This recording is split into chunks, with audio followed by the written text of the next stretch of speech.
Sa wakas, may araw tayong pwedeng ipagdiwang anuman ang relihiyon, pandaigdigang araw ng kamelyo na tinatawag ding barko ng disyerto.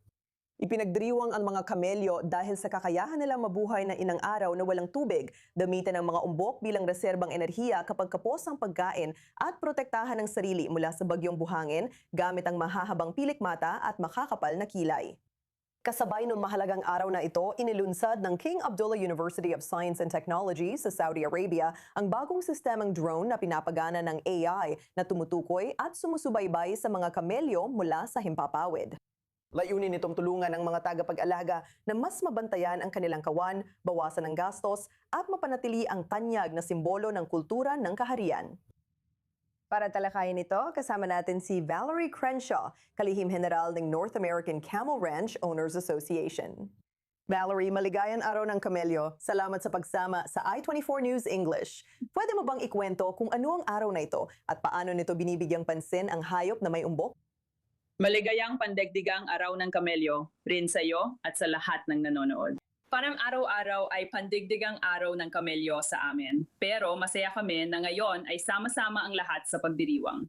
Ito ay isang pista na nagsimula noong 2009 kaya 15 taon na ang nakalipas na sinimula ng isang propesor, mananaliksik at mahilig sa kamelyo, si Dr. Rodzik. Taga-Pakistan siya at kasalukuyang nagtatrabaho sa United Arab Emirates.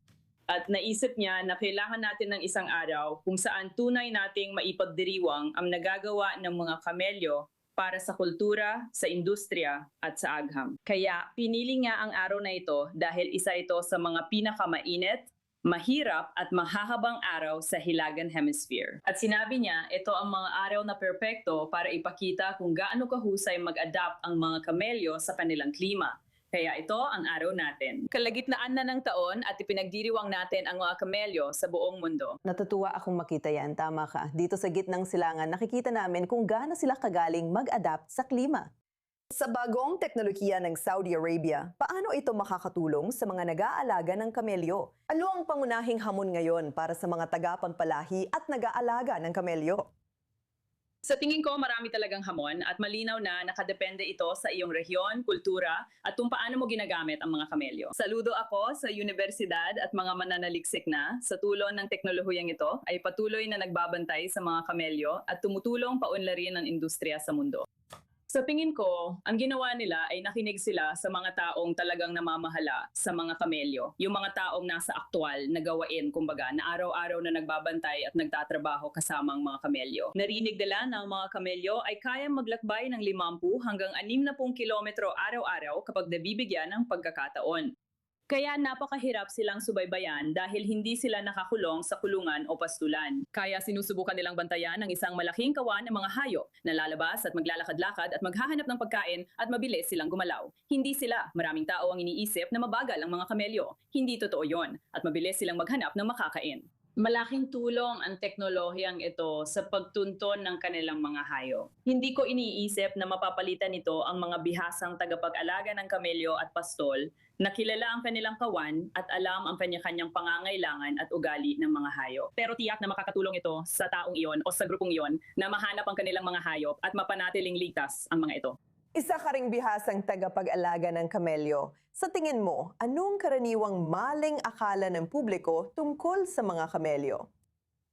Sa tingin ko, nagsimula ka na sa idea na alam mo ba kung gaano sila ka-adaptable? Dito sa amin, 4 ang panahon at hindi alam ng iba na ang dromedaryong kamelyo na akala nila hayop lang sa disyerto ay kayang mabuhay sa niebe, hangin at ulan.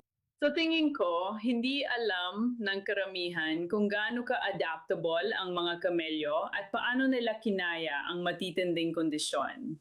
Alam na ito ng mga tao sa industriya. Napapansin naming mas ginagamit ng mga kamelyo dito sa Estados Unidos, Hilagang Amerika. Nakikita rin natin sa ilang bahagi ng Africa, may ilang grupo at pamayanang kultural na lumilipat mula sa pag-aalaga ng baka papunta sa kamelyo dahil sa pagbabago ng klima, dahil sa tagtuyot. Ang mga kamelyo, hindi lang nila kayang mabuhay sa mga ganitong sitwasyon, kundi maaari pa silang umunlad kung saan karamihan sa mga hayop ay hindi man lang makaligtas.